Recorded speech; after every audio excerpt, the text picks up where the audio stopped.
andrindrina fianoasina ao amin'ny fandarana fantarony marina dia faly miarabanao ratratra nyity taona vaovao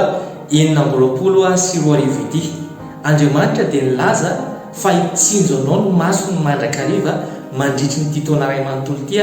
manomboka amin'izao fiandroan'ny taona izao ka hatramin'ny fiafaran'ity taona enina amby roapolo sy roa arivo ity izany no ambarany eo amin'ny Deutéronome mitoko faha 1:20 ny andininy faha 2:20. Andriamanitra koa dia efa nampanantenanao izy fa tsy afoy anao mihitsy na andao anao akory mandritry nyity taona ray manontolo ity izany ny voalazany eo amin'ny Hébreu 3:20 dia ny andininy faha 5 tapany farany. Ka raha ohatra ka hoe mitsinjo anao mandrakariva ny mason'Andriamanitra ary tsy mahafoy anao na mandao anao mihitsy Andriamanitra, dia inona zany ny olana tsy horesinao iza zany ny fahavalo ajoro eo anoloanao iza zany no ahatohitranao mandritry nyity taona ity